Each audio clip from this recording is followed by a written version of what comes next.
Alright, good morning y'all. Welcome back to Panama City. I'm Bob. Today is Friday, December 26th.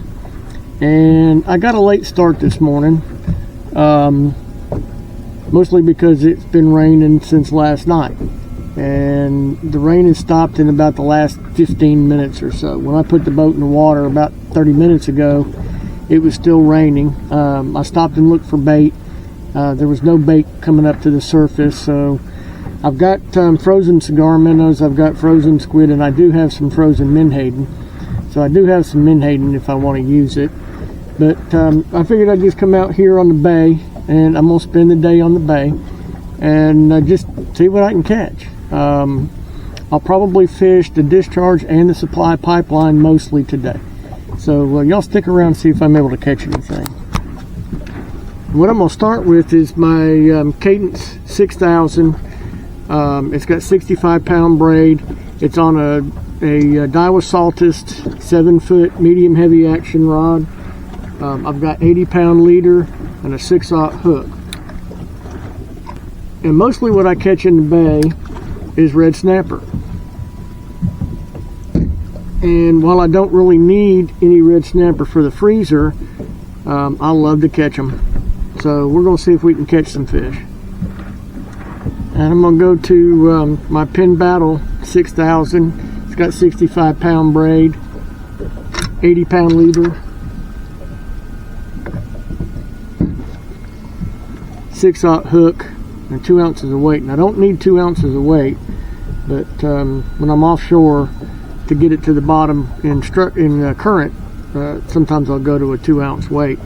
But I'm going to see if I can get them. There are fish below me, and I'll show you what I'm looking at here. So the pipeline's down there. Because I'm sitting still, it looks flat. It's not, but those are fish, and you can see some bait and stuff down there on the structure. But that's what I'm fishing. And I catch gag grouper on the pipelines as well. Sometimes red grouper, but I've not caught a keeper red grouper inshore.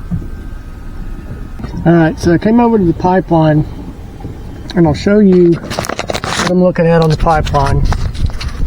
So right now I'm in 58 feet of water, and that's a school of bait. The pipeline is actually right here underneath of the boat, so it's going to look flat.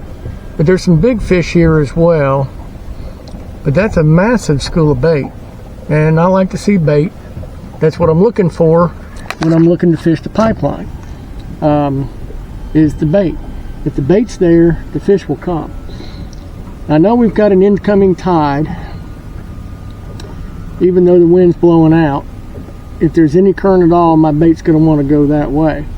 So I'm going to drop down a big menhaden. This is a Spin Fisher 7500. I got 80-pound braid. I've got a 100-pound leader on it. Now right now I've got it rigged up with a Carolina rig. Some people call them fish finder rigs, but this has got a 5-foot leader on it of a 100-pound Andy leader, and so I don't call it a fish finder. To me this is a Carolina rig. It's from my old bass fishing days. But I'm gonna drop it down on the bottom and just let it soak while I fish with cigar minnows and stuff like that straight underneath the boat. And when I'm fishing a Carolina rig like that, I want the bait to be, or the weight to be, right above the bottom, and that way the bait can kind of float back there, move around a little bit.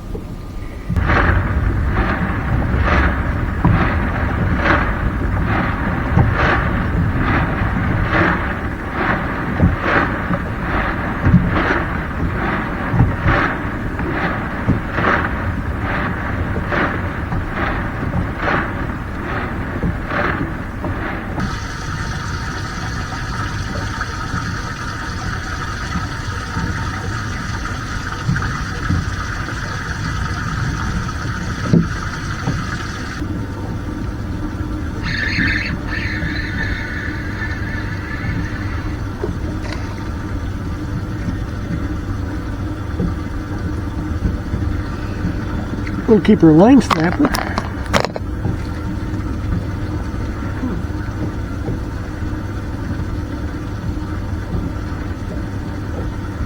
He's probably about 10.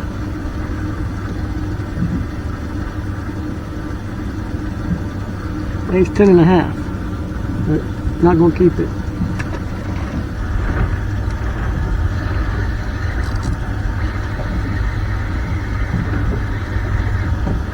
There's one little red snapper. Little red snapper.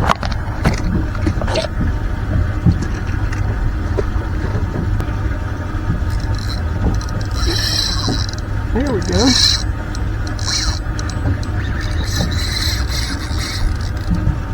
That's a big fish.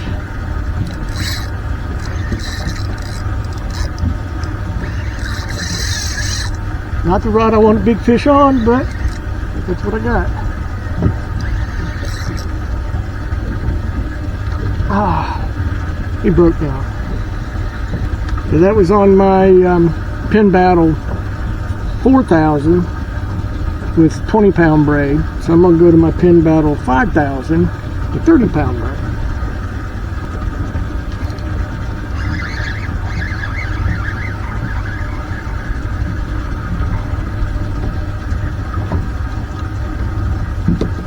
Little bitty red snapper.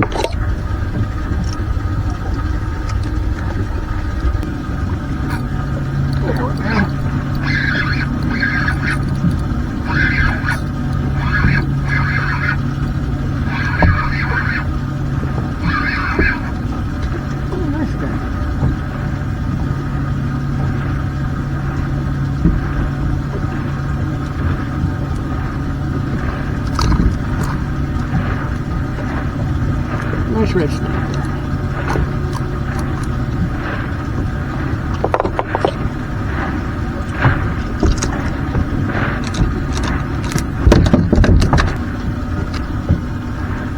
He's probably about 18 inches or so. He's just shy of 18 inches. So, real nice keeper. And what I've gone to is my Penn Battle 5,000 or 6,000. It's an LE, that's why it's blue, limited edition. It's got 50-pound braid, and I think I got 80-pound leader on it. I know it's got a 2-ounce weight on it. 6/0 Mustad Demon Perfect Circle hook.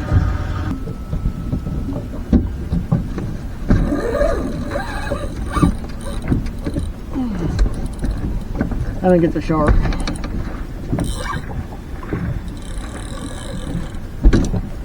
Actually, it's a tarpon. My first.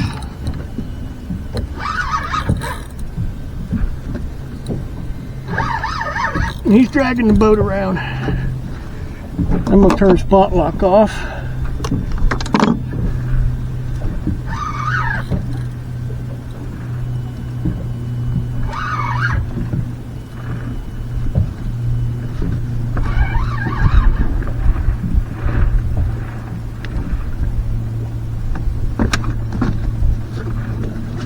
I don't know if I can get him on camera or not.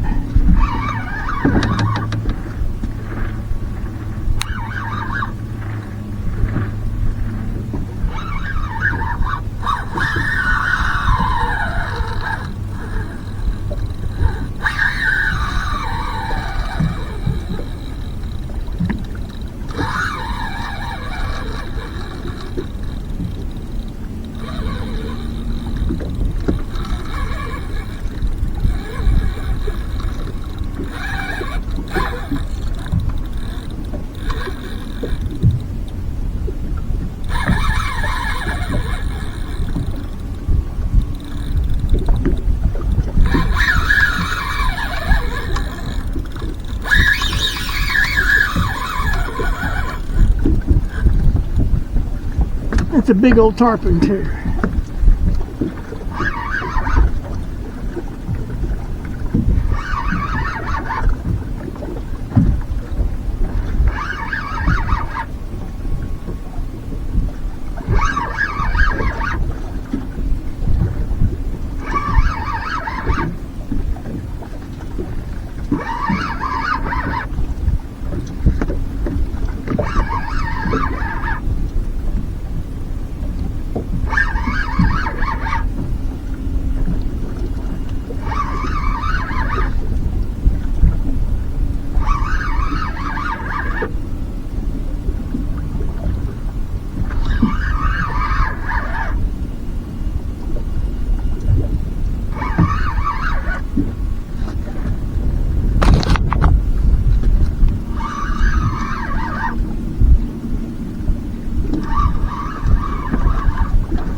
I don't fish for tarpon for a reason, and this is the reason.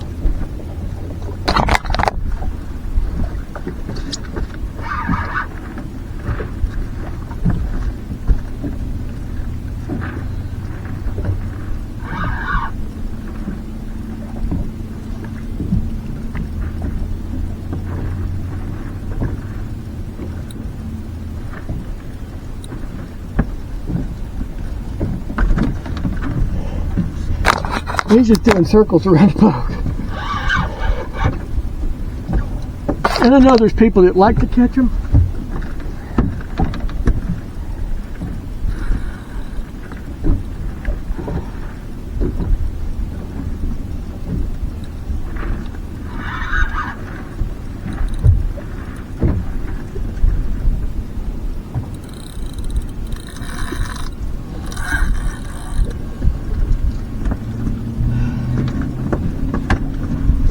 But I'm really not sure why. All I can tell you is it's a fight.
That's just a big old fish.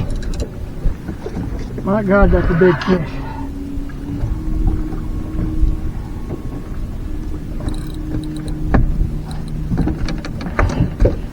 See if I can get the camera so you can see this fish. I'll come back. I'd love for him to jump again.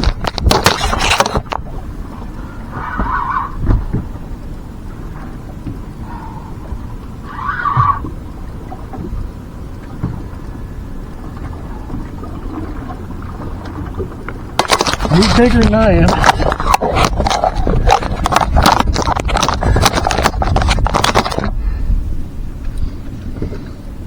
If you can see him.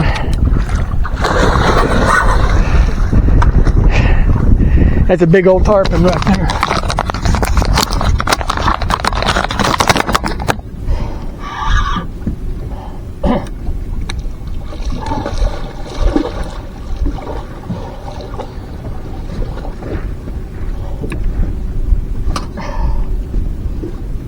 Alright, I had all the fun with him I want.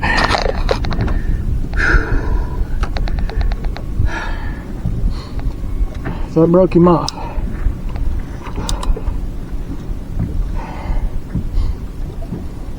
Out here by myself, there's not just a whole lot that I'd be able to do if I could get him next to the boat where I could grab him.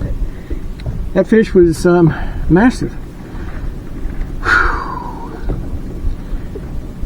Alright, I'm gonna call it a day. I'm wore out. My plan had been to spend just a couple hours, 2-3 hours out here on the pipeline. That's where I'm at right now. You can probably see the power lines behind me now. Just to see if I could catch some red snapper, and I was able to catch some red snapper. I've got one decent keeper to take home. Got broke off by one. Alright, my battery died while I was talking about that tarpon, I did catch that tarpon. It wasn't a bad day. I've got something to take home for dinner.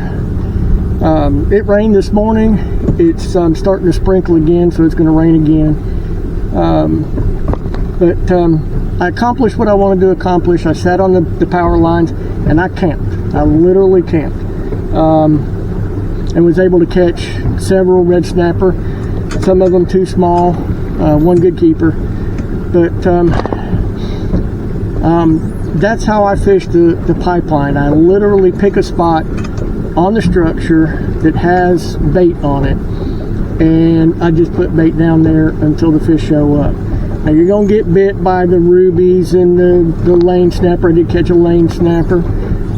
So there are fish that'll bite while you're sitting there waiting on red snapper to swim by. I had a threadfin shad, a big threadfin shad, and that's what that tarpon ate. Hoping to catch a big grouper, because I do catch big groupers out here. But it was a tarpon that ate it. So anyway, well, I appreciate y'all joining me. Appreciate you watching the video. I hope you learned something about the pipeline. I literally sat in about 47 feet of water and just fished. And I know the first place I stopped, it was like 58 feet, and that's where I caught my bait. I caught some hardtails, I caught threadfin shad, and caught some pinfish on a sabiki. And that's what I was using for live bait on that big rod. That's 80-pound line. Just looking for a grouper. So, but appreciate you watching the video. Make sure you hit the like button. Subscribe to the channel if you're not a subscriber. Ring the bell if you want to get notified when I release new videos. The inshore snapper bite will pick up as soon as the water temperature starts to drop. Right now it's 82.5 degrees, so it's still pretty warm. But the red snapper are here and they will bite. You just got to camp on them. October and November, early December are my best months inshore for red snapper. Offshore, right now we're not catching very many keepers offshore either, so it is what it is. But offshore I'm catching bigger lanes, catching mangroves, catching trigger fish that we can keep, catching red grouper that we can keep. So depending on how you want to fish, as long as the weather's good and the waves are good, mostly, I can go offshore and we can go out there and we can catch them. Otherwise, I stay inshore and catch red snapper. But appreciate you watching the video, like I said. And I do have a charter tomorrow and Sunday, so I will see y'all tomorrow.